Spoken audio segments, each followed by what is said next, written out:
इस यूनिट में 3 चीज़ें थी, एक पॉवर्टी, दूसरा अनएम्प्लॉयमेंट और तीसरा सोशल सिक्योरिटी। आज मैं सोशल सिक्योरिटी बता रहा हूँ, ठीक है। इससे पहले भी कई यूनिट हमने पढ़ाई हैं और आज भी पढ़ाए हैं, तो एक चीज़ थोड़ी सी आज भी पढ़ा ही रहा हूँ। ये यूनिट अभी कल भी है, कल के बाद एक और लेक्चर है इस यूनिट का, 6 लेक्चर है। आप लोग इस पूरी यूनिट को तैयार करते जाइए, अच्छे से मैंने पढ़ाया भी है कुछ चीज़ें। और एक चीज़ जो मैं देखना चाह रहा था, तो काफ़ी बात बोली कि आप लोग लिखते कैसे, सबसे इम्पोर्टेंट चीज़ ये है, ठीक है। तो एक काम ये करेंगे, तो छठी यूनिट हमारी जब होगी, 6 यूनिट होगी यहाँ पर टाइम, तो उसमें आधे घंटे का अब आपको एक इसी यूनिट से 2 या 3 क्वेश्चन देंगे जो आपके प्रीवियस ईयर्स में आ चुके हैं बोर्ड्स, और उस पर आप कैसे लिखेंगे ये सारी चीज़। क्योंकि देखो सीधा सीधा तो क्वेश्चन नहीं पूछा जाएगा आपसे कि पॉवर्टी क्या है, उसके फीचर बताइए, कॉजेज बताइए, नहीं पूछा जाएगा, पूछा कुछ और जाएगा और आपसे आपको कुछ बताना है। जैसे कि हाँ बिल्कुल 2000 अभी लास्ट ईयर ये क्वेश्चन पूछा गया अनएम्प्लॉयमेंट में कि सॉरी पॉवर्टी के लिए, कि सरकार की जितनी भी योजनाएं चल रही हैं वो फेल क्यों हो रही है, उनका क्रियान्वयन किस हद तक किस सीमा तक पूरा हो रहा है। तो आपको ये नहीं लिखना कि वो क्या अनएम्प्लॉयमेंट है, क्या सारी चीज़ें नहीं लिखना, बस आपको अपने 200 वर्ड्स में ये लिखना है कि उन योजनाओं में क्या प्रॉब्लम आ रही है जिससे कि वो सरकारी योजनाएं क्रियान्वयन नहीं होगा। तो जैसे ये एक आपने अभी बताया है कि किस प्रकार का लिखना है, तो ये सर मैंने एक एडिटोरियल था, ये डाउनलोड किया था सर। इसमें जैसे लिखा है भारत में खाद्य सुरक्षा से संबंधित चुनौतियाँ जी, जैसे इसमें खाद्य सुरक्षा के बारे में लिखा हुआ है, फूड सिक्योरिटी के बारे में दिया हुआ है कि जी, क्या क्या योजनाएं चल रही हैं, ठीक क्या है, योजनाएं पहले चल रही थी, बताते रहिए। और इसमें चुनौतियों में जैसे जलवायु परिवर्तन एक बहुत बड़ा है, बढ़ती जनसंख्या है। तो सर ये जो टॉपिक्स लिखने हैं, जैसे मान लो चुनौतियों के बारे में आता है क्वेश्चन, तो एक टॉपिक लिखकर जैसे बढ़ती जनसंख्या, तो उसका हमें डेटा भी प्रोवाइड करना पड़ेगा आंसर में। डाटा ऐसा है, अब जो नया फीचर है उसके अकॉर्डिंग डाटा पे उतनी बात नहीं होती है। पहले क्या होता था कि केवल 8 क्वेश्चन आते थे और उसमें जो था उस 8 क्वेश्चंस में से ज़्यादातर क्या होता था, लॉन्ग क्वेश्चन लिखने होते थे, 4 पेज, 5 पेज, 6 पेज। अब जो क्वेश्चन आते हैं उसमें स्पेशली मेंशन होता है कि आपको 200 वर्ड्स का ही आंसर है, 200 से 250 वर्ड का आंसर, और नंबर ऑफ क्वेश्चन भी ज़्यादा होते हैं, 20 तो क्वेश्चन हाँ 20 क्वेश्चन आते हैं, और 20 क्वेश्चन अलग अलग यूनिट से आपको टाइम से मिलेंगे। सब इंडियन इकोनॉमी से नहीं मिल जाएंगे 20 से, इंडियन इकोनॉमी से तो पूरे 9 टॉपिक पढ़ने के बाद आपको एक क्वेश्चन मिलेगा, 1 या 2 क्वेश्चन मिलेंगे। तो हर जैसे अभी आपके दिमाग में हिस्ट्री घूम रही है, एक इसीलिए ऐसा पैटर्न आएगा, अभी आप दिमाग में हिस्ट्री सोच रहे हो, तो हिस्ट्री सोचते सोचते एकदम से आपको इंडियन इकोनॉमी पे आना है, तुरंत एकदम सोचते सोचते आपको ज्योग्राफी में चले जाना है।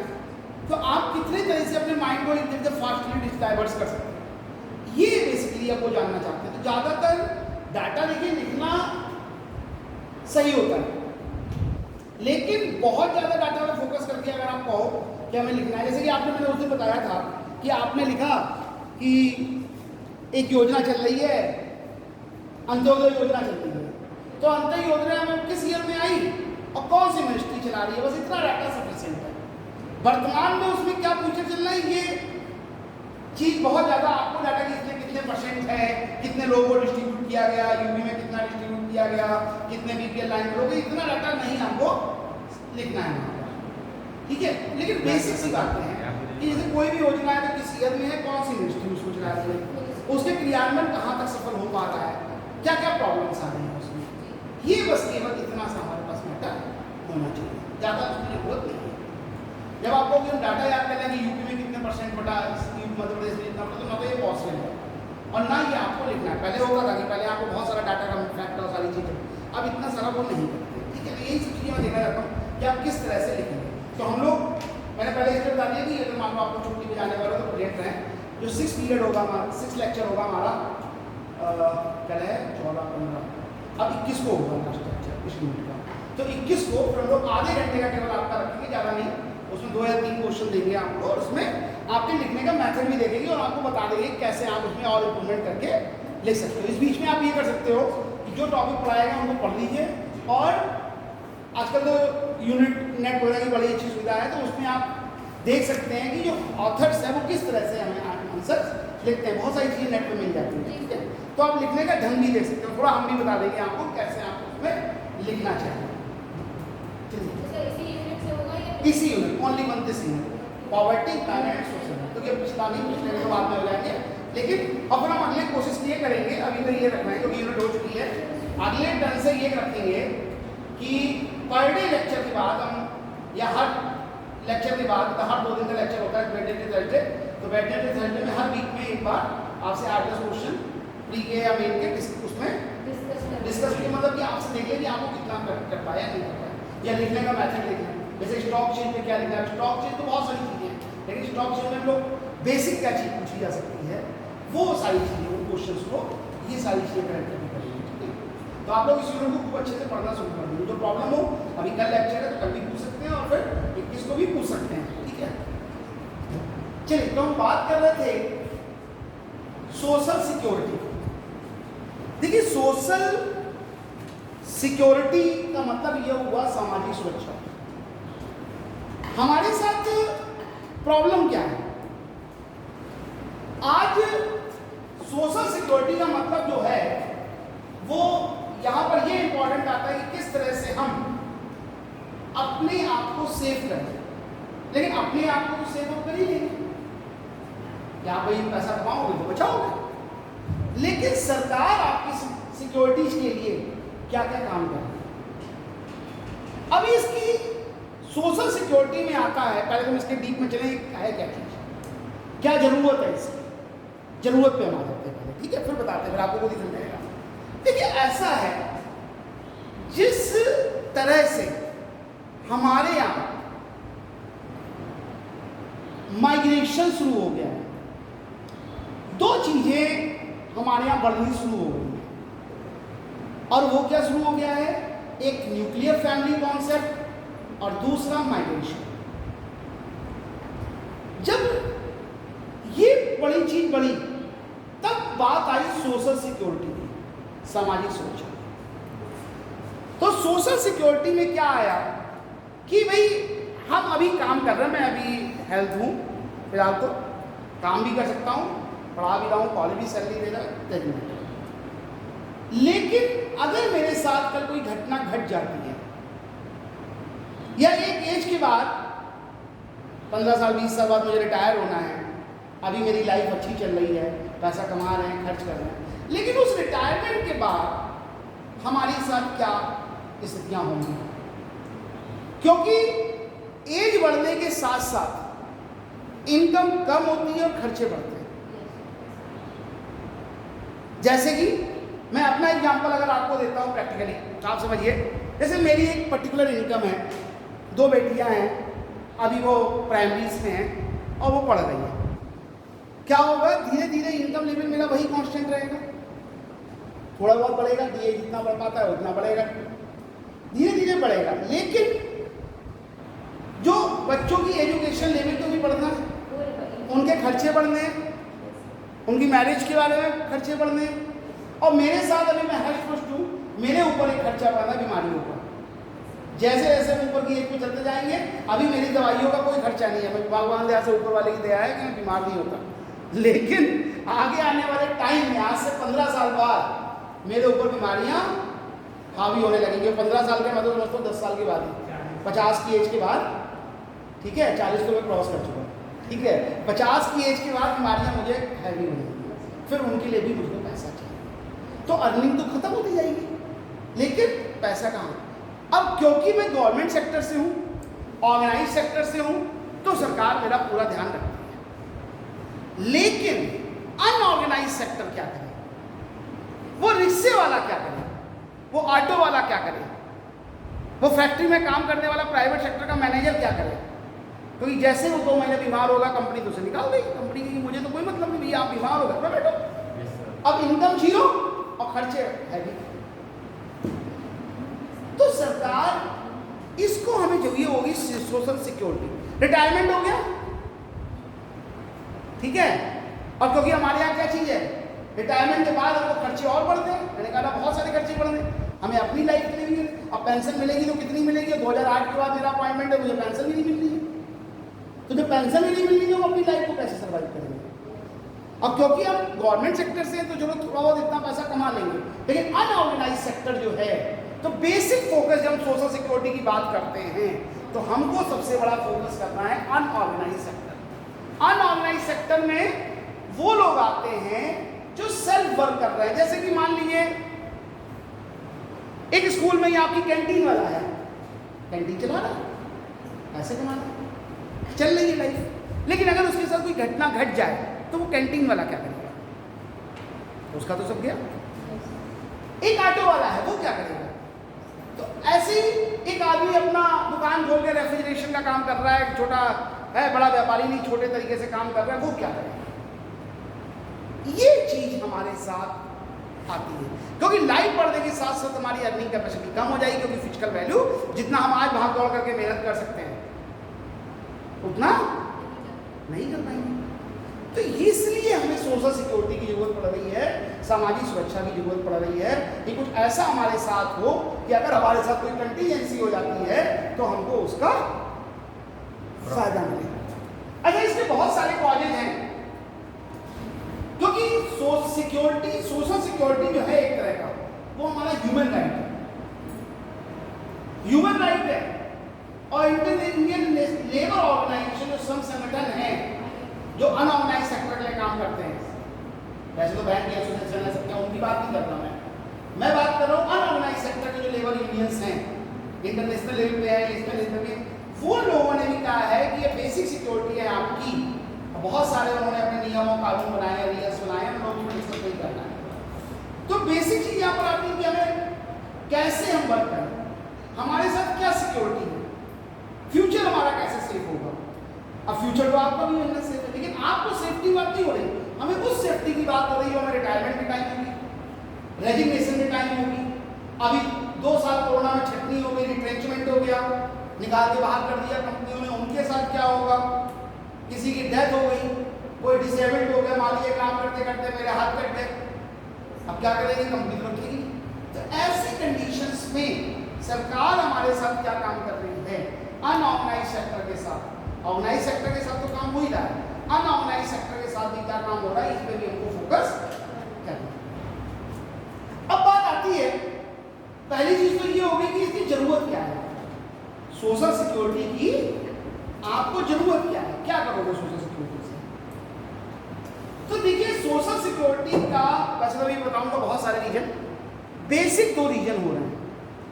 एक हो रहा है माइग्रेशन, क्योंकि हम छोटे शहरों से निकलकर, ग्रामीण क्षेत्र से निकलकर दूसरी जगहों पर जाकर काम करते हैं, ठीक है। तो जब हम दूसरी जगह पे जाके काम कर रहे हैं तो वहां पर क्या है, काम सिक्योर तो है नहीं।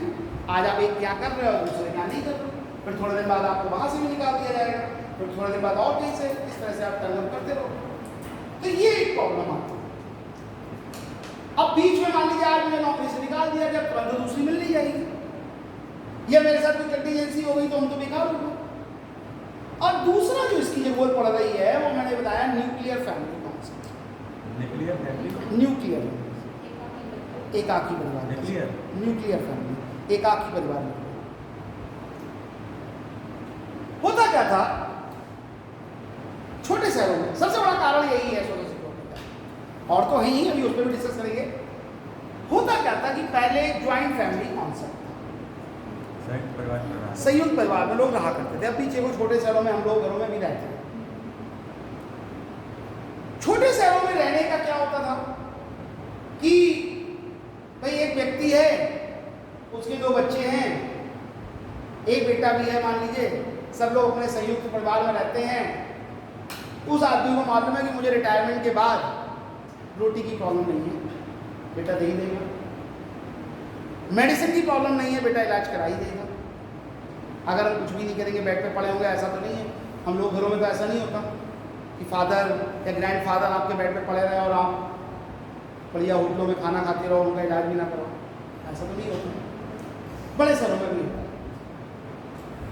तो वहां पर क्या होगा कि लेकिन अब क्या कॉन्सेप्ट हुआ, एक आदमी पहले क्या था, अपने ज्वाइंट में रहते थे, ज्यादा खर्चे भी नहीं होते थे, अपने खर्चे भी आदमी लिमिटेड होते थे और वो अपना काम करता रहता था। और ऐसी प्रॉब्लम होने पे मान लीजिए 4 लोग हैं घर में, एक के साथ कोई कंटीजेंसी हो गई तो बाकी 3 लोग उसको मैनेज कर लेते हैं। मान लीजिए 4 भाई हैं, एक भाई की चारों मैरिड हैं, एक भाई की डेथ हो गई तो तीनों भाई मिलके उसके बच्चों का और उसकी वाइफ के खर्चे को मेंटेन कर लेते। तो ज्वाइंट फैमिली में रह रहे हैं, सब लोग अपना एडजस्ट कर लेंगे, मदर फादर के साथ एडजस्ट कर लेंगे, है ना। इस तरह से हमारा ज्वाइंट फैमिली एक कॉन्सेप्ट चल रहा है।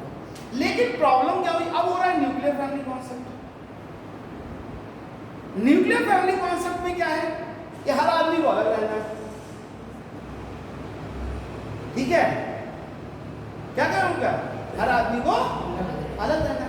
जब अलग रहने का कॉन्सेप्ट डेवलप हुआ तब जरूरत पड़ी सोशल सिक्योरिटी,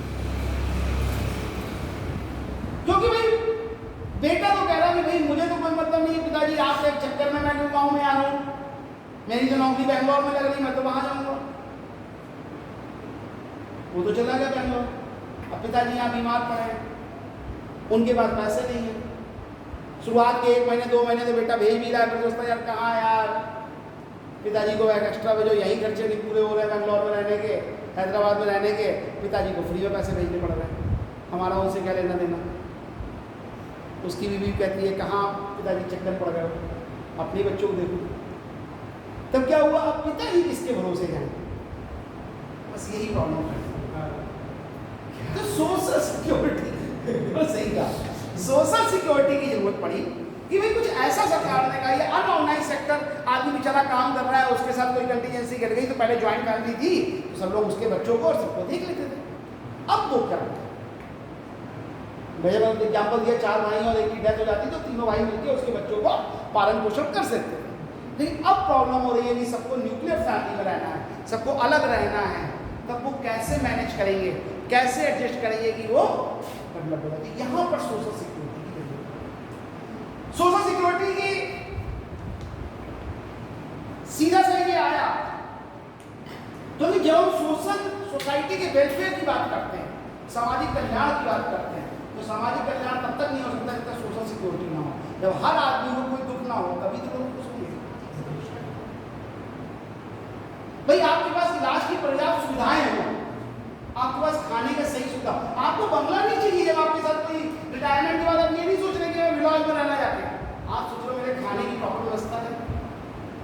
एक आदमी, अभी आपने देखा कोरोना के टाइम एक बहुत बड़ा इशू आया कि लोग फैक्ट्रियों में और काम कर रहे थे और काम करने के बाद वो जब उनके साथ रिट्रेंचमेंट हुआ, कंपनियों ने उनको निकाल दिया कि भैया आपकी कोई जरूरत नहीं है, अभी कोई काम नहीं है तो आप जाइए। तो निकाल किसको दिया, अनऑर्गेनाइज्ड सेक्टर।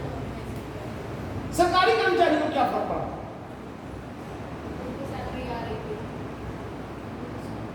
उसको सैलरी आ रही है, ठीक है भाई, वो तो काम कर ही रहा। उस पीडब्ल्यूडी के ऑफिस वाले को, बाबू को क्या फर्क पड़ा, वो तो कहता और 2-4 हज़ार पैसा लगा रहे हैं, तो सैलरी तो आई रही, अपने आराम से घर में सोएंगे, ऑफिस जाने का झंझट नहीं। लेकिन जो अनऑर्गेनाइज सेक्टर में काम कर रहा था, जो फैक्ट्रियों में काम कर रहा था, जो अपना काम कर रहा था, वो कहाँ गया। और उन लोगों ने क्या किया, जब उनको निकाला गया क्योंकि तब वो 1500 किलोमीटर 2-2000 किलोमीटर आपने न्यूज में पढ़ा अपने गाँव की तरफ चले गए। हो सकता है आपके एरिया में कुछ लोग हैं, बेसिक क्यों निकले वहां से, क्या जरूरत पड़ गई उनको वहां निकलने की, जब क्या उनको मालूम नहीं था कि 5 महीने के बाद हमें यहाँ फिर से आना है, 6 महीने के बाद फिर आना है। प्रॉब्लम इसलिए वो लोग वहां से आए क्योंकि उनको वहां खाना मिलना बंद हो गया। अगर फैक्ट्री मालिक उसके खाने की व्यवस्था कर देता शायद वो नहीं आता।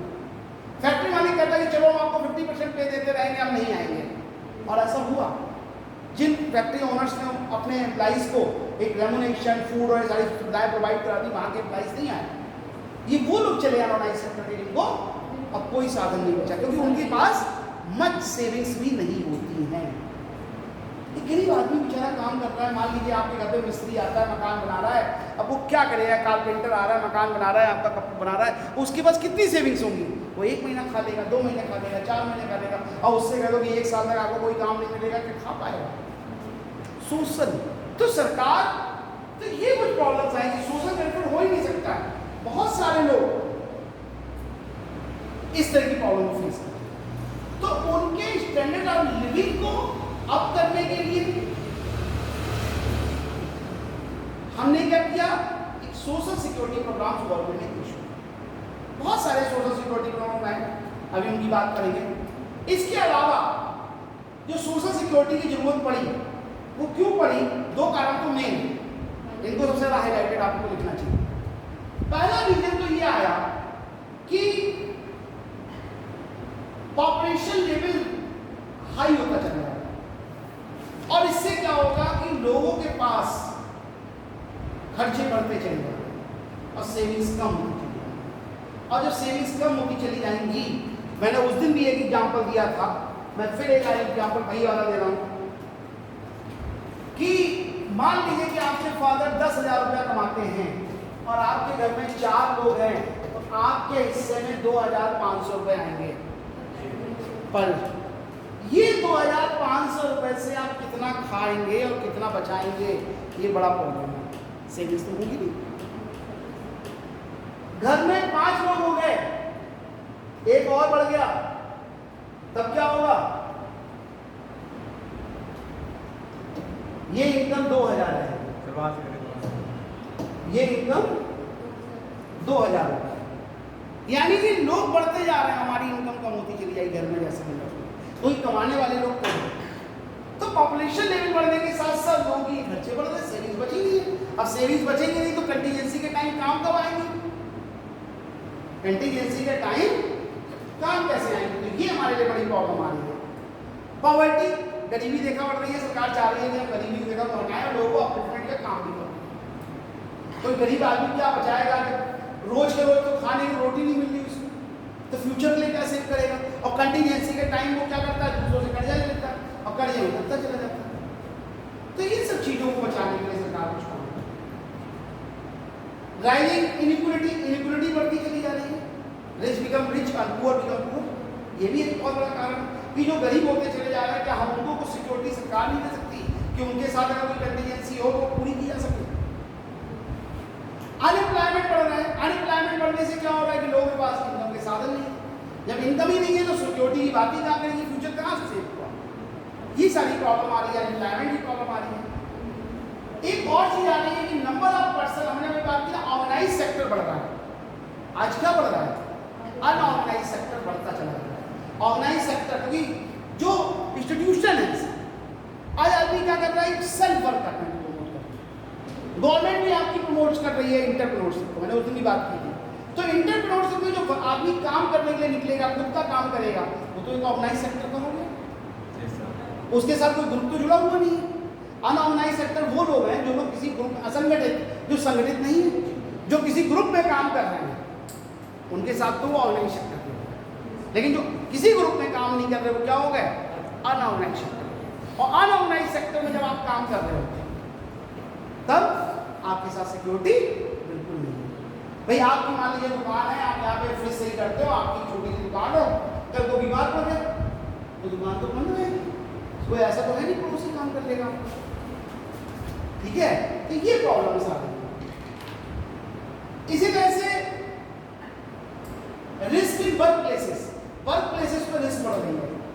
आज सारा काम मैकेनिकल हो गया है, टेक्निकल वर्क हो गया, मैकेनिकल। अब अगर नई टेक्नोलॉजी आती है तो आपको निकाल दिया जाएगा, तो क्या आप अपडेट नहीं कर पाओगे, ठीक है। हाई लेवल ऑफ मशीनों से काम हो रहा है। अब जब मशीनों से काम हो रहा है तो वहां पर वर्क रिस्क भी बहुत है, हमारे साथ कोई कंटीजेंसी भी हो सकती है, हमारा एक्सीडेंट भी हो सकता है अगर हम उतनी फास्ट स्पीड में वर्क नहीं कर पाएंगे, तो ये भी हमारे साथ एक बड़ा इशू है। और जब अगर कोई इस तरह की कंटीजेंसी हो गई तो हम उसको मीट आउट करने के लिए हमें कैसे सर्वाइव करेंगे। एक बहुत बड़ा सेक्टर है प्राइवेटाइजेशन बढ़ रहा है, प्राइवेटाइजेशन। और उस दिन मैंने पहले बात की थी कि प्राइवेटाइजेशन एलपीजी की पॉलिसी 1991 में आई और इफेक्ट इसका ये था कि हमें प्राइवेटाइजेशन को प्रमोट करना है, लेकिन उसका इफेक्ट ये आया कि rich become rich and poor become poor, गरीब गरीब होता चला जा रहा, अमीर अमीर होता चला जा रहा। क्योंकि प्राइवेट सेक्टर जब प्रमोट हो रहा है तो वहां पर सबसे बड़ा इशू क्या आ रहा है, प्राइवेट सेक्टर को आपके साथ काम करना है विदाउट सिंपैथी। उनके साथ सिंपैथी का कोई मतलब नहीं। आप ऑफिस में, आप एक प्राइवेट सेक्टर में दुकान में काम कर रहे हैं, आपके पेट में दर्द होता है, आपको घर जाना है। मेरे पेट में दर्द हुआ, मैं घर चला गया, कोई प्रॉब्लम नहीं। लेकिन उनके पेट में दर्द हुआ, उन्होंने कहा मुझे घर जाना, उन्होंने कहा चले जाइए, आधे दिन की सैलरी गई। अब आप मजबूरी में सोचोगे यार कि यार पेट में दर्द हो रहा है, तो एडजस्ट ही कर लो यार, 2-3 घंटे की बात और है। घर जाएंगे तो पैसे कट जाएंगे, और शाम को 1 दिन की रोटी तो गई। तो ये बड़ा प्रॉब्लम आ रही है प्राइवेट सेक्टर में। प्राइवेटाइजेशन हमारा प्रमोट करना चाह रहे हैं कि किस तरह से हम प्रमोट प्राइवेटाइजेशन के थ्रू ज़्यादा से ज़्यादा वर्कआउट करते हैं।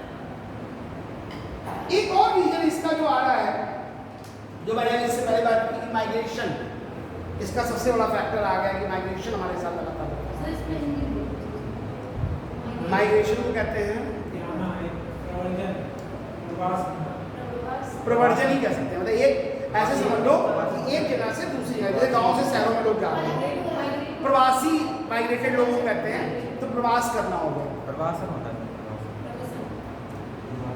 तो बेसिक ये तो कुछ रीजन थे, लेकिन इनके अगर सारे में बात करें तो इन सबका केवल 2 ही निकल के आते हैं कि एक माइग्रेशन बढ़ रहा है, इसलिए हमें सोशल सिक्योरिटी की जरूरत होता है, और दूसरा न्यूक्लियर फैमिली कॉन्सेप्ट, एकाकी परिवार बढ़ रहा है, इसलिए हमें सोशल सिक्योरिटी की जरूरत है। अच्छा, सोशल सिक्योरिटी की जब बात कर रहे हैं तो सरकार ने क्या किया?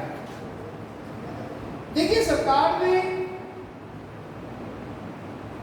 सोशल सिक्योरिटी के लिए 3 या 4 चीजों को लेकर आया। पहला वो लेकर आया पेंशन। पेंशन किसके लिए लेकर आए? पेंशन सरकारी कर्मचारियों को तो मिलती नहीं थी, 2008 के बाद तो उन लोगों की नहीं मिलती। सर, ये 2008 का है या 2004 का है? क्या ये जो आप बता रहे हैं पेंशन बंद हुई थी? बेसिक तो 2004 में प्रपोज हो गया था, अटल बिहारी वाजपेयी गवर्नमेंट ने किया था उस समय के रिश्ते देख के, लेकिन ये फॉलो अप में 2008 से है।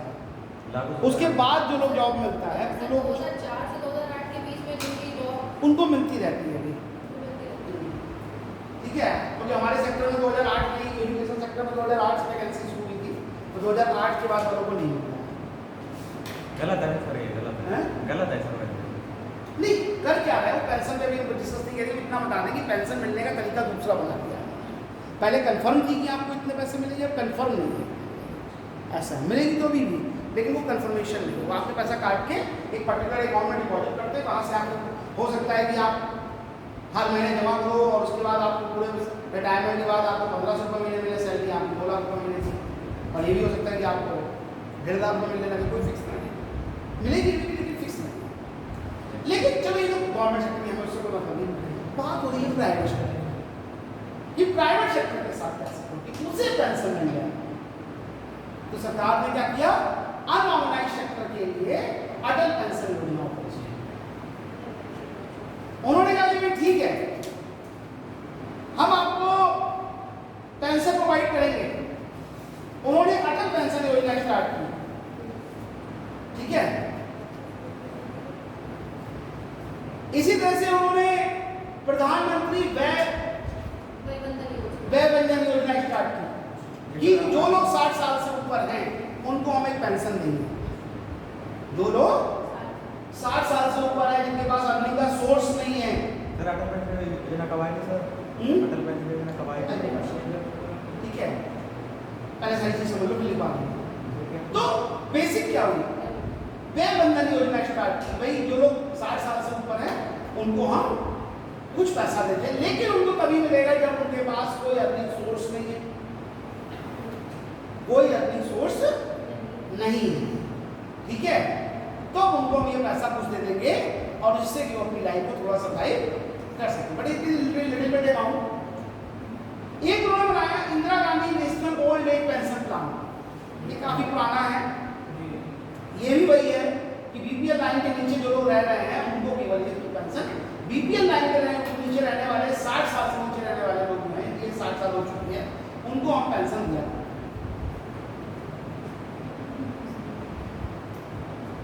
एक सरकार ने बनाया सीनियर सिटीजन वेलफेयर फंड, कि सीनियर सिटीजन को भी हम पेंशन प्रोवाइड करेंगे, फंड बना देंगे कि उनके कंटीजेंसी के टाइम हम उनको पैसा दे सकते हैं।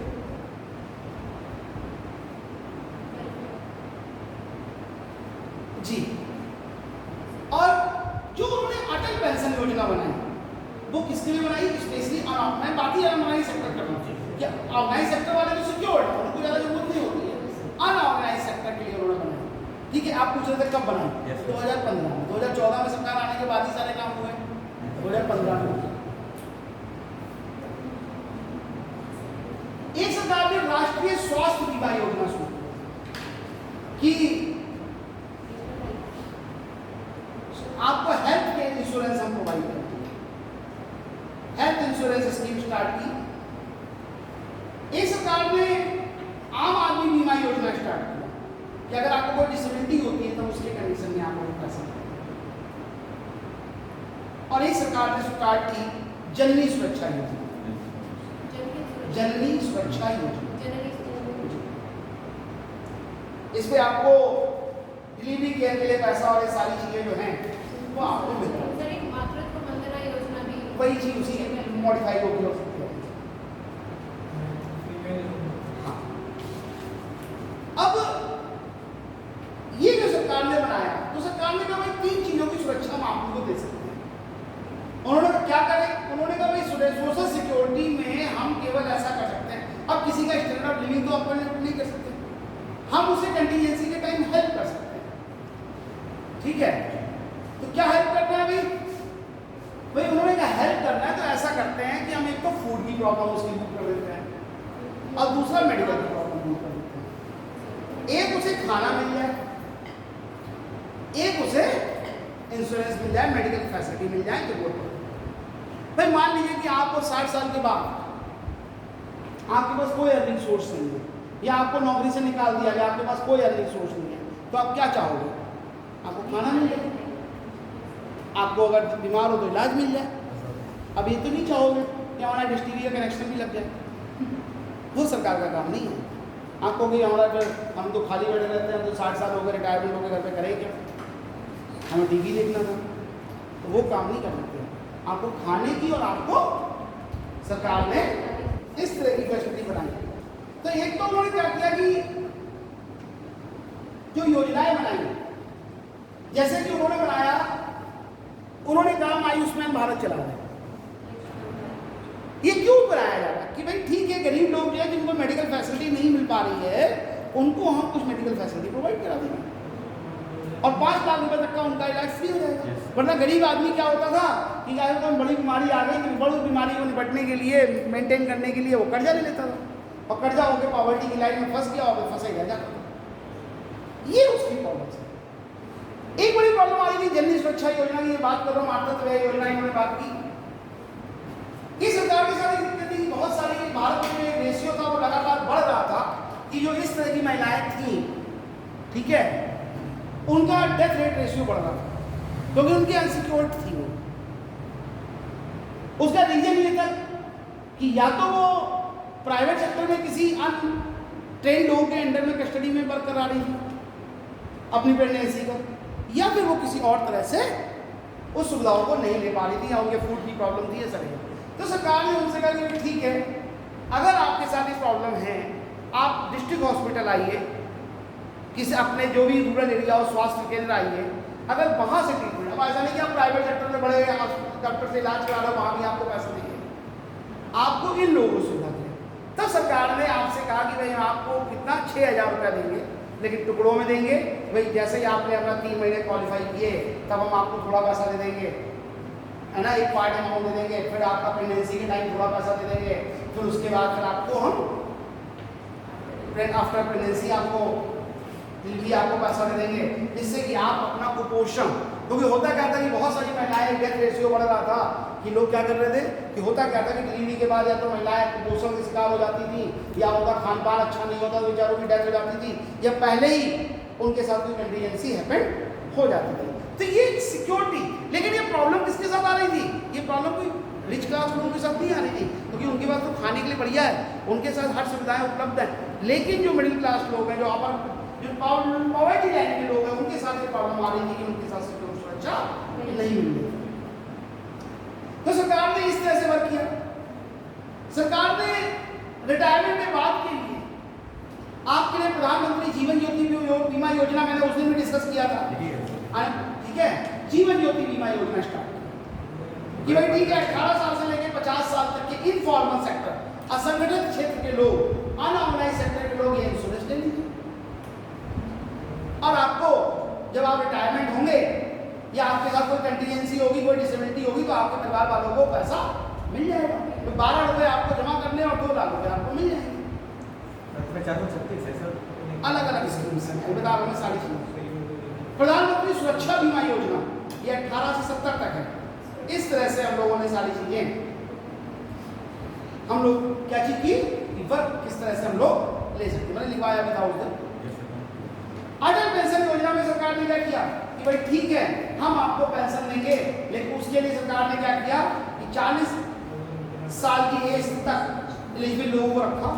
मतलब 18 से 40 के बीच के अगर आप हैं, आप पेंशन योजना बैंक में अकाउंट खुलवा लीजिए, एक समान मनी प्रीमियम आपका डिपॉजिट होगा और आपको कितना डिपॉजिट होगा ये आप अपने आप मेंटेन कर सकते हैं कि आपको कितनी पेंशन चाहिए। और 5,000 रुपये तक की पेंशन आपको 60 साल की एज से स्टार्ट होगी। ठीक है, तो करीब पीएम सुरक्षा बीमा योजना का प्लान है अटल पेंशन कि बैंक में आप गए, उन्होंने अटल पेंशन योजना में आपको एक बहुत नॉमिनल सा प्रीमियम है, वो प्रीमियम आपका जमा कराया और उसके बाद आपको एक सिक्योरिटी मिल गई। सिक्योरिटी क्योंकि पेंशन योजना है कि आप जो है 60 साल के बाद जैसे ही होंगे तो आपको 5,000 रुपये तक, अब आप कितना लेना चाहते हो ये आपके ऊपर डिपेंड करता है, एज के हिसाब से प्रीमियम है। ठीक है, तो जैसे कि मान लीजिए आपने कहा कि भाई हम 200 रुपये महीने जमा करेंगे तो आपको 1,000 मिलेंगे। आपने कहा 400 कर सकते हैं, तो मतलब जो भी प्रीमियम रेट है उनका बेसिक प्रीमियम रेट से अगर आप जितना जमा करते रहो तो मैक्सिमम 5,000 रुपये तक का आपको पेंशन मिल सकता है। तो आप अभी से जितनी सेविंग्स कर सकते हैं, मान लीजिए 200 रुपये है उनका बेसिक, आपने कहा 1,000 रुपये महीना जमा कर दिया करेंगे, साल का है जो भी है, तो उससे क्या होगा हमें 60 साल के बाद 5,000 रुपये महीना मिलना शुरू हो जाएगा।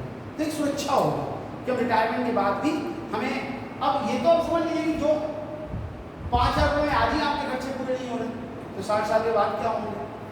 लेकिन ना से तो जो मिल रहा वही बेटर।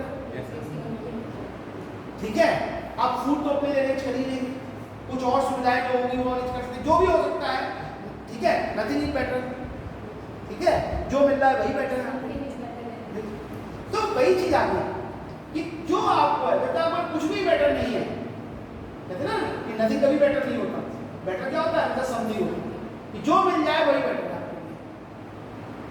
ठीक है, तो बेसिक चीज क्या है कि आपको सरकार चाहती है, इससे क्या होगा आपका धीरे धीरे अपलिफ्ट होगा। आप जो प्राइवेट सेक्टर में कर्जे के पास, मनी लेंडर्स के पास जाके पैसा ले रहे हैं उससे बच जाएंगे।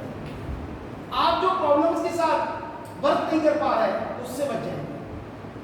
और मान लीजिए कि आपने कुछ काम कर रहे थे, 4-5 महीने का एक काम किया, कुछ सेविंग्स बचा के रखी और उसके बाद आपके साथ कोई कंटीजेंसी इस टाइप की हो जाती तो सेविंग्स बची रहेगी, क्योंकि सरकार आपको हेल्प करके थोड़ा सा रिलैक्स देगी और आप उससे अपने खर्चों को पूरा कर सकते हैं। तो सेविंग्स बची रहेगी, आपका जो लेवल है वो नीचे नहीं आएगा। इसी तरह से सरकार ने एम्प्लॉयमेंट कंपनसेशन एक्ट बना रखा है कि अगर मान लीजिए किसी एम्प्लॉइज के साथ कोई घटना घट जाती है, एक्सीडेंटल हो जाता है, तो उसको हम पैसा देंगे। क्या है सर, कौन सी योजना है सर? एम्प्लॉइज कंपनसेशन एक्ट में कुछ प्रोविजन बना रखे हैं। ये एक्ट है, इनको ज़्यादा डिटेल नहीं पढ़ना है, बस केवल समरी पढ़ना है।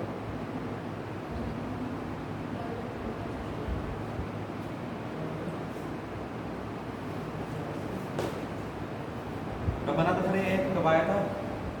कौन सा? जो इस एम्प्लॉइज कंपनसेशन एक्ट 1923 सर 1923 तब से चल रहा है। 1923 में सर आया। हाँ, बिल्कुल, बिल्कुल। इसके अलावा अब जो बात आती है कि सरकार ने इसके अलावा जो एम्प्लॉयमेंट और पॉवर्टी के लिए जो आपकी योजनाएं स्टार्ट की थी वो भी सब इसी के अंदर आ जाती हैं कि आपका लेवल जो है अपलिफ्टमेंट करना। तो ये बेसिकली जो योजनाएं सरकार ने बनाई थी उसका बेसिक एम जो था, जो आपको लिखना चाहिए कि बेसिक रीजन जो था कि किस तरह से, क्योंकि दो चीजें सरकार ने कही जो आपकी इस समय जो सरकार का प्लान चल रहा, फूड फॉर ऑल और मेडिकल फॉर ऑल। सबके लिए खा फूड और सबके लिए स्वास्थ्य। ठीक है, लास्ट टाइम जो क्वेश्चन आया था 2021 में मेडिकल फॉर ऑल पे ही आया था कि मेडिकल फॉर ऑल पे ही उन्होंने कुछ एक्सप्लेन कराया था। मैं पूरा क्वेश्चन लिखवा भी दूंगा। कि मेडिकल फॉर ऑल, बस सरकार की दो ही बातें चल रही हैं इसमें। तो जब फूड फॉर ऑल की बात हुई तो सरकार ने क्या किया, पीडीएस सिस्टम को डेवलप किया। क्या किया? पीडीएस सिस्टम, कि आपको हम खाना प्रोवाइड कर देंगे। कहां से प्रोवाइड कर देंगे? राशन की दुकान से। राशन की दुकान से। क्योंकि सरकार ने कहा ये फूड सिक्योरिटी बहुत जरूरी है। तो फूड सिक्योरिटी में उन्होंने क्या किया, कई योजनाएं लेकर आए। एक क्या लेकर आए? पब्लिक डिस्ट्रीब्यूशन सिस्टम लेकर आए, पीडीएस सिस्टम, राशन की दुकान से आपको सामान मिलता है। उसी स्कीम्स में सरकार ने जो पोर्टेबिलिटी शुरू की आत्मनिर्भर भारत के बनने, मैंने उस दिन लिखवाया भी था कि पोर्टेबिलिटी ऑफ राशन कार्ड शुरू की। हो क्या रहा था, माइग्रेट हो रहे थे लोग, एक स्टेट से दूसरे स्टेट आ गए। अब उनका राशन कार्ड तो बना हुआ है हैदराबाद में, अब शाहजहांपुर में उनको राशन कैसे मिले? तो पोर्टेबिलिटी की सुविधा प्रोवाइड करती है, वन नेशन बनना। तो पोर्टेबिलिटी ये कब आया? आत्मनिर्भर भारत बन की जो पहली स्कीम थी वो इसी ने थी कि हम कैसे भी एक स्टेट से दूसरे स्टेट, एक शहर से दूसरे स्टेट, शहर में जब जाए लोग तो जहां पर भी जाए वहीं पर उनका राशन कार्ड शिफ्ट हो जाए। ठीक है, कि हम पीछे कहीं ऐसा ना हो कि उनको पीडीएस खाना ना मिल पाए। अब मान लीजिए कि हमने राशन कार्ड तो कहीं बनवा लिया, अब राशन कार्ड तो बन गया उनका, लेकिन काम नहीं हो पा रहा। तब क्या होगा? राशन कार्ड तो वहां बना है तो सुनापुर आ गया, हमारे साथ कोई प्रॉब्लम नहीं है। तो हम क्या करेंगे, अपना पोर्टेबिलिटी करेंगे, हम फूड की प्रॉब्लम नहीं आएगी। इसी वजह से सरकार ने अन्नपूर्णा स्कीम चलाई। अन्नपूर्णा स्कीम चलाई। अन्नपूर्णा स्कीम को बहुत डिटेल नहीं पढ़ना है, आपको ध्यान रखना है कौन कौन सी स्कीम्स हैं फूड सिक्योरिटी की। अन्नपूर्णा स्कीम चलाई। अन्नपूर्णा स्कीम कई स्टेट में चल रही है। अन्नपूर्णा स्कीम में उन्होंने क्या किया कि एक लिटिल बिट प्राइस पर हर स्टेट ने अपना अपना स्कीम चला रखी है इस तरह की।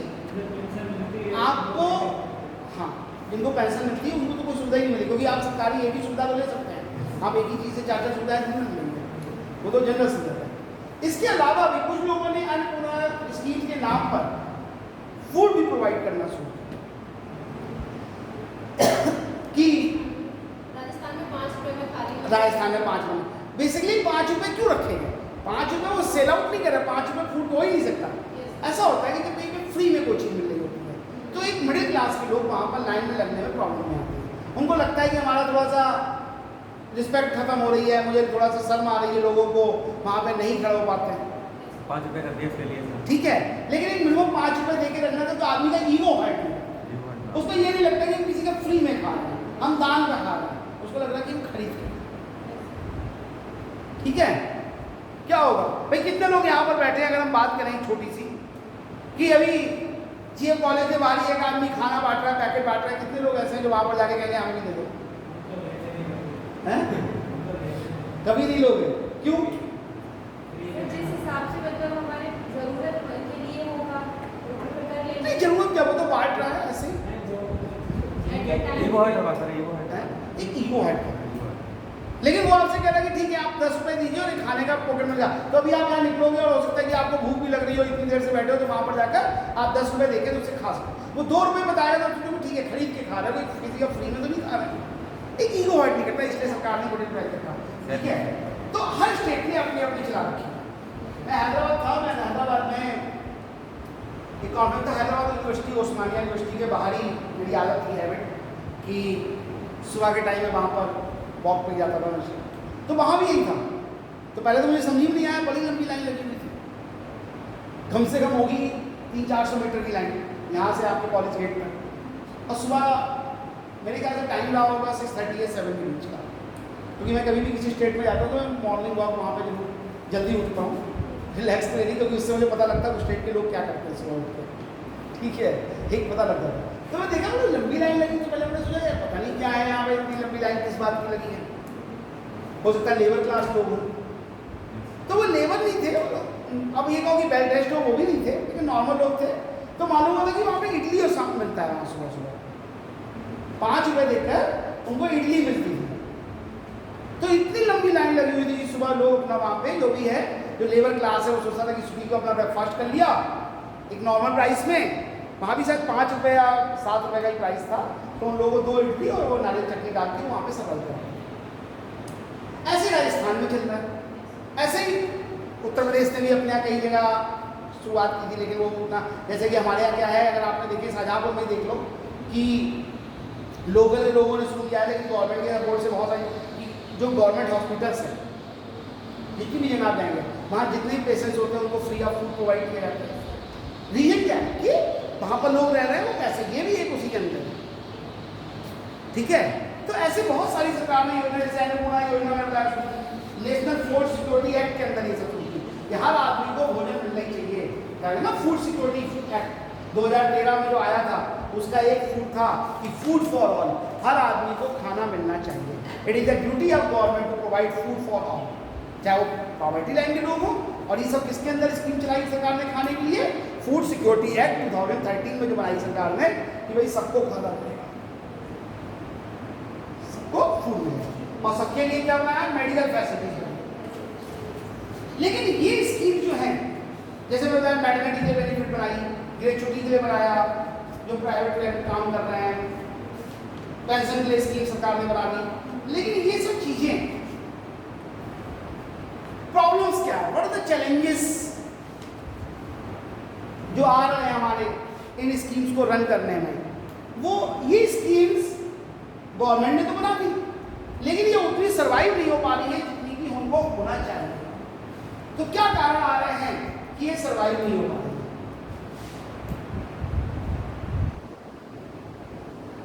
बताइए।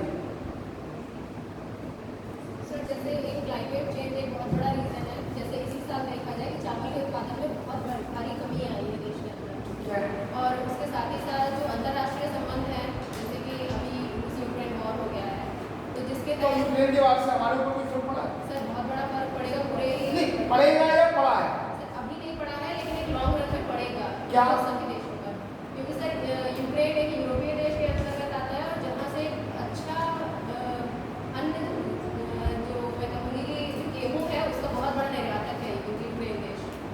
क्या है? एक्सपोर्टर है गेहूँ का। हमें जरूरत पड़ती है क्यों खरीदने की? हम खुद दूसरों को बेच रहे हैं, हमारे यहाँ तो वैसे ही समझ रहा है, हम दूसरों को बेच रहे हैं, हमसे दूसरे लोग खरीद के ले जा रहे हैं, हम क्यों किसी का क्यों खरीदेंगे? हमारे यहाँ फूड ग्रेन की तो प्रॉब्लम ही नहीं है। हम फूड ग्रेन पे तो कभी किसी पर डिपेंड नहीं है, चाहे वो चावल हो, चाहे वो गेहूँ हो, चाहे वो ऑयल हो। हम केवल अभी 2 चीज़ों पर डिपेंड हैं इंडिया में, टेक्नोलॉजी पर थोड़ा सा फॉरेन से लेनी पड़ती है उनको, और एक हमें क्रूड ऑयल लेना पड़ता है। बाकी तो मुझे बहुत ज़्यादा डिपेंडेंट नहीं है लोगों पर। भाई क्रूड ऑयल बता दिया मैंने। तो क्या कारण है? पहला कि हमारे पास ये सोशल सिक्योरिटी उतनी, अभी भी पॉवर्टी लाइन के नीचे लोग हैं, ठीक है, गरीबी रेखा बढ़ रही है, सरकार इतनी योजनाएं चला रही है, इतनी मेहनत कर रही है लोगों को अपलिफ्टमेंट करने के लिए, आवास योजना जो मैंने उस दिन अपना पॉवर्टी पढ़ाई थी, बहुत सारी चीजें चला रही है। तो कॉजेज क्या है? क्या है? देखो सबसे बड़ी जो प्रॉब्लम है,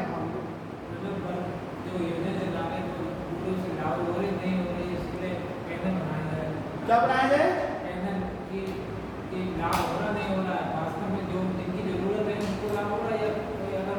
निगरानी रखी जाए सर, निगरानी कैसे रखी जाती है? जो बांट रहे हैं वही तो निगरानी कर सकते हैं। यस सर, इम्प्लीमेंट सही से हो या मतलब कि कुछ ऐसा भी है कि जो राशन कार्ड है, जो जैसे रिच पर्सन फैमिली लोग हैं, वो लोग भी राशन कार्ड Yes, बनवा sir, लेते ऐसा हैं। भी इस वजह से जो गरीब लोग हैं उनको नहीं मिल पा रहा। उनको नहीं मिल पा रहा, उनके पास से छीन जाता है, ऐसा हम बोल जिसको सकते मिलना हैं। चाहिए उसको नहीं मिल रहा है। जो जिसको चाहिए। जिसको जरूरत तो पहली चीज आप इसमें कह सकते हो कि जो सरकारी योजनाएं हैं उनका क्रियान्वयन सही से नहीं हो रहा है, यानी लैक ऑफ इम्प्लीमेंटेशन सही से नहीं हो रहा है। यहाँ पर प्रॉब्लम किस चीज़ की है? इम्प्लीमेंटेशन की प्रॉब्लम है कि जो योजनाएं आनी चाहिए, आने जाने के बाद लोगों को मिलनी चाहिए, जैसे कि आप बात कर रहे हो, वहाँ तक वो नहीं पहुँच पा रही है ड्यू टू एनी रीजन। हमारे सिस्टम में ही वीक पॉइंट है कि जो इम्प्लीमेंट नहीं हो पा रहा। लूप्स है। दूसरा, हमारा जो डिलीवरी मैकेनिज्म है वो बहुत अच्छा नहीं है योजनाओं का, चाहे वो फूड का हो, चाहे वो मेडिकल फैसिलिटी का हो, जो हम प्रोवाइड कराते हैं लोगों को, उसकी जो टेक्निक्स हैं वो हमारे पास अच्छी नहीं है, जिससे कि हम सारी चीज़ों को प्रॉपर तरीके से सिस्टमेटिक तरीके से प्रोवाइड कर सकते उससे मतलब एक तो सर डाटा जो है वो डाटा मतलब सही नहीं हो रहा है सर डाटा कहीं डाटा मतलब पूछा कहीं हैं। डाटा वही चीज़ है ना कि आंकड़े सिस्टम सही नहीं है हमारे पास। जागरूकता की कमी है। तीसरी चीज जो इन्होंने सबसे अच्छी बताई, लैक ऑफ अवेयरनेस। अवेयरनेस की प्रॉब्लम है। क्या अवेयरनेस की प्रॉब्लम है? लोगों को पता ही नहीं होता कि बहुत सारी स्कीम्स चल रही हैं, और जो बेचारा गरीब आदमी है उसके पास इतना नहीं है कि वो 4 दिन रोटी ना खा के मेहनत ना करके भाग दौड़ करके अपना राशन कार्ड बनवाएगा, वो आयुष्मान कार्ड बनवाएगा, वो ये करेगा। उसको तो सुविधाएं सब फ्री हैंड उसके हाथों में पहुंचनी चाहिए। ठीक है, इनकी दुकान है, मिडिल क्लास व्यक्ति हैं, पैसा कमा रहे हैं, खा रहे हैं, इनके पास तो टाइम है, नौकर को बिठा दुकान पे 4 चक्कर लगाएंगे, अपना राशन कार्ड बनवा लेंगे, आयुष्मान की। तो बेचारा रिक्शे वाला अगर 4 दिन वहाँ खड़ा रहेगा DIS ऑफिस के बाहर, तो बेचारा 4 दिन खाएगा क्या? तो इस तरह की प्रॉब्लम आ रही है कि जो उनका मैकेनिज्म सिस्टम है डिलीवरी का वो अच्छा नहीं है। और इन्होंने एक बात है कि अवेयरनेस नहीं है, लोगों को जागरूकता नहीं है, क्योंकि इसकी जागरूकता के लिए सरकार को कैंप लगाने चाहिए, कार्यक्रम करना चाहिए कि भाई कौन कौन सी सरकारी योजना है। मुझे नहीं लगता कि शहर में कोई ऐसी कार्यक्रम जगह जगह होर्डिंग्स तो लगे होंगे अवेयरनेस के बारे में। क्या होगा? लोग जागरूक ही नहीं होंगे। नहीं, जागरूक कैसे होंगे? जब तुम्हें कोई बात पता होगा, जब आपको कोई बताएगा तब आपको लगेगा हाँ यार ये सही हो सकता है, इसको हम लोग ऐसे कर सकते हैं, तभी हम इसको ऊपर कर सकते हैं। गाँव जाकर जगह जगह जाकर उनको ये समझाना पड़ेगा कि ये समझाने के साथ साथ उनको इजी फैसिलिटी प्रोवाइड करनी चाहिए जिससे कि उनको सारी चीज़ें मिल जाए। आप अपनी कॉलेज में अगर सर्वे करें 5,000 बच्चों का, 4,000 बच्चे होंगे, आप 500 का ही सर्वे कर लो। बस इतनी सी बात पूछ लो कि जो आप यहाँ पे कोचिंग ले रहे हो, ये योजना किसी को पता है पूरे कॉलेज में? अगर आप 4,000 बच्चों का करोगे तो मुझे बता दो 40 बच्चे आपसे कहेंगे हाँ I know about this programme. Yes sir. उनको पता ही नहीं, बहुत क्या, आप लोगों को किसी ना किसी रिलायबल सोर्सेज से पता कर दी, अवेयरनेस थी, आपने उसको अटेम्प्ट किया। लेकिन अगर आप 4,000 बच्चों में से 40 बच्चे अगर आपसे कहेंगे हाँ I know about this programme, तो बहुत बड़ी बात है मुझे लगता है। क्योंकि उनको जगह जगह होर्डिंग्स लगा दिए गए, बैनर लगा दिए गए, अखबार में विज्ञप्ति दे दी गई जो कोई पढ़ता नहीं। ठीक है, रियलिटी है। नॉन एकेडमिक लोगों में से कितने लोग अखबार पढ़ते हैं? बहुत कम लोग पढ़ते हैं। ये पढ़ नहीं, आप एकेडमिक है, मैंने कहा नॉन एकेडमिक। फिर जो लोग पढ़ते हैं वो इस तरह की विज्ञप्तियों पर ध्यान नहीं देते। कौन पढ़ता है इसमें? अखबार में पम्पलेट आ जाता है, आदमी उसे पहले फेंक देता है, अखबार बाद में उठाता है, सोचता है ऐसे में सुबह शाम तक कितने आते हैं, कोई पढ़ना नहीं चाहता। सड़क पे होर्डिंग्स लगे होते हैं, कौन पढ़ता है? एक ही दो लोग पढ़ देते हैं, इसका कोई काम खाली कहीं खड़ा हो, कोई काम ना हो तो चलो होर्डिंग्स ही पढ़ दो। बेसिक कहने का मतलब है, मैं सबकी बात नहीं कर रहा, सबके साथ ऐसा नहीं होता। ठीक है, अब आदमी कचेरी के बाहर एक बड़ा बोर्ड लगा हुआ है, कचेरी का आदमी जाएगा, अब उसके पास कोई काम नहीं, वकील साहब ने कहा 2 घंटे बाद आओ, वहीं बैठा है बेचारा, समोसे खाते खाते उसने देखा जब बोर्ड भी लगा, पढ़ दिए उसने, एक किसान क्रेडिट कार्ड नाम की चीज़ होती है, आसानी से कैसे मिलती है, क्या मिलता है। ये जो सरकार, अब किसान क्रेडिट कार्ड ही ले लीजिए, ये सब फाइनेंशियल लिटरेसी, तो ये सब चीज़ें सरकार क्या करती है कि आपको पॉवर्टी रिड्यूस करने के लिए बनाई थी, लेकिन अवेयरनेस नहीं है। अवेयरनेस कैसे जा सकती है? अवेयरनेस के लिए देखिए सबसे बड़ी चीज है कि जब आप अवेयरनेस की बात कर रहे हो तो अवेयरनेस के लिए देखिए, अगर आप सोचो कि हम कहीं बोर्ड्स लगा के कोई हमारी बात पढ़ लेगा, अखबारों के माध्यम से कोई हमारी बात पढ़ लेगा, तब आप कभी भी अवेयर नहीं कर सकते। ठीक है, अवेयर कैसे होते हैं हम? अवेयर हम तब होते हैं जब हमें कोई फिजिकली फॉर्म में आकर बताता है। कोई आपके घर पर आए और आपसे कहे कि सर आपका राशन कार्ड है या नहीं है, आपने कहा नहीं है, वो आपकी एलिजिबिलिटी चेक करे कि आप एलिजिबल हो या नहीं हो, आपने कहा एलिजिबल है, फिर भी राशन कार्ड आपके पास नहीं है, और वो आपको एक तरीका फॉर्म लेकर आए, फॉर्म आपको दे, आपका फॉर्म भरवाए, डॉक्यूमेंट्स लगाए और आपको बनवा कर दे जाए घर पे,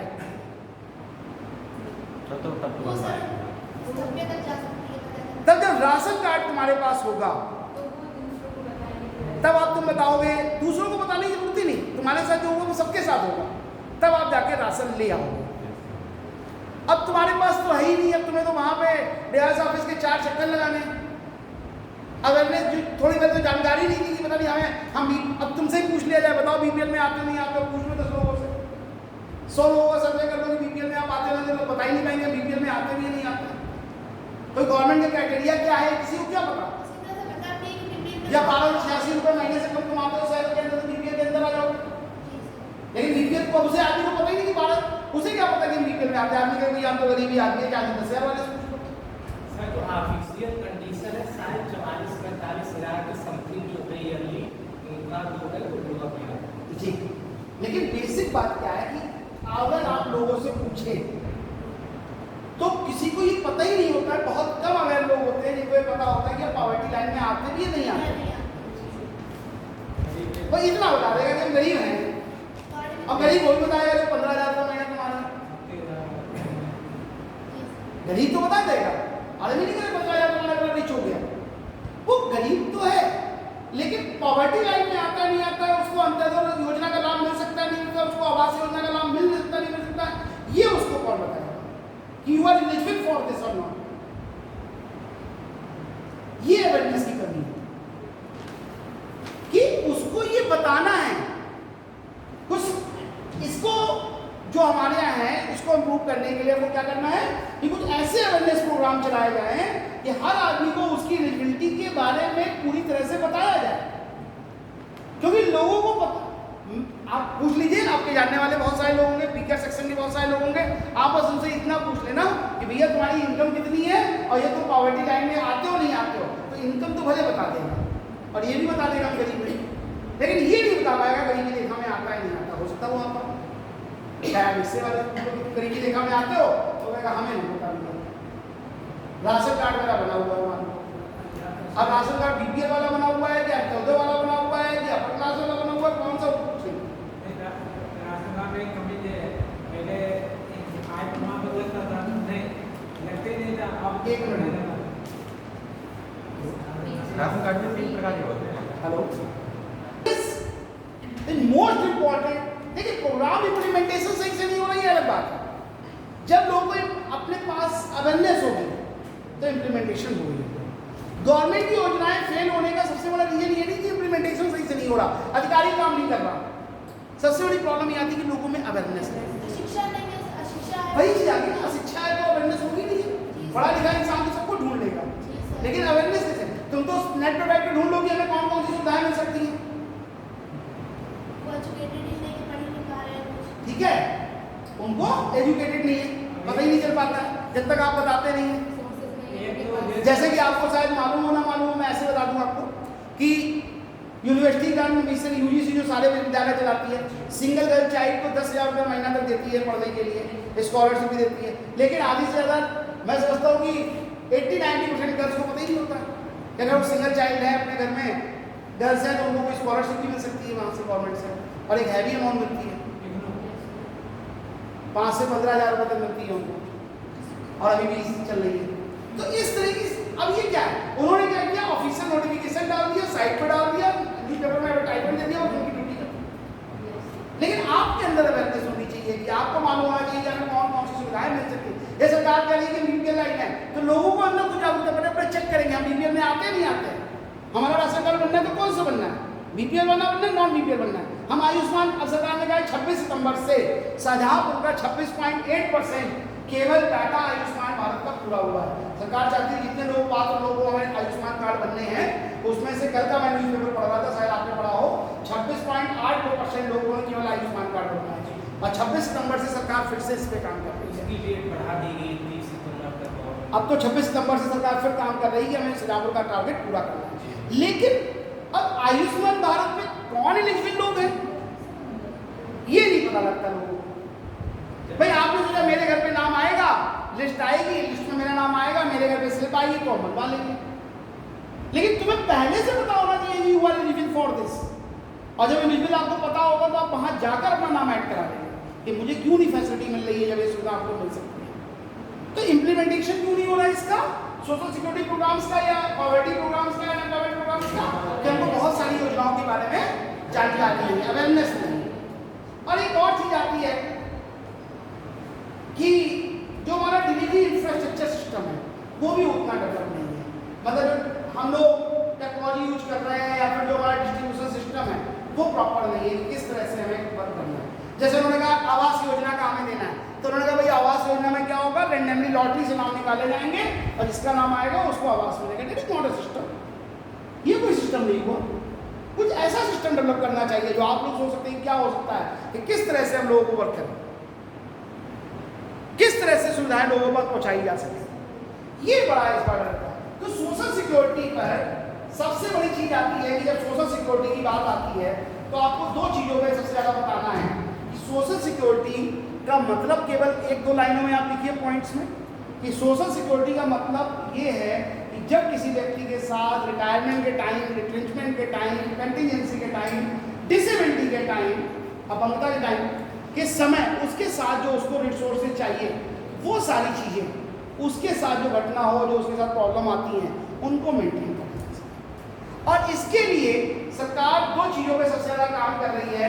पहली चीज़ पे काम कर रही है वो है फूड फॉर ऑल और मेडिकल फॉर ऑल। इन्हीं दोनों के बारे में आप डिटेल में और ले सकते हैं। जब आपसे 200 नंबर का क्वेश्चन पूछा जाएगी, एक ही में पूछा जाएगा, या तो फूड पर पूछा जाएगा या फिर मेडिकल पे, तो आप इसी बारे में लिखिए कि मेडिकल में लिखना है, एक दो योजनाओं में नाम लिख दीजिए, वो कितनी क्रियान्वयन हो रही है, उनकी कहाँ तक बहुत मतलब कितना उनका इम्प्लीमेंट हो पा रही है, नहीं हो पा रही है। तो ये आपको केवल 8 से 10 लाइनों में हम मान के चलिए आपका आंसर सुनना चाहिए, ठीक है। फिर अभी और बताएंगे सोशल जस्टिस में, ज़्यादा नहीं बताना है, कुछ और क्वेश्चन बताएंगे जिसमें अनएम्प्लॉयमेंट के बारे में भी बताएंगे। अभी एक दिन कर लेंगे और उसके बाद आप इस पूरे टॉपिक को तैयार करिए। तो हम लोग किस बारे में मैंने कहा कि लिखने का मैथड देंगे, उसमें हम आपको कुछ क्वेश्चन भी बताएंगे। कोशिश करूँगा मैं कुछ क्वेश्चन कर आपको नोट भी करा दूँ जो पिछले 5 ईयर्स में आ चुके हैं कि किस टाइप का क्वेश्चन होता है, वो भी डिस्कस करें, ठीक है। इतना करके थैंक यू सर।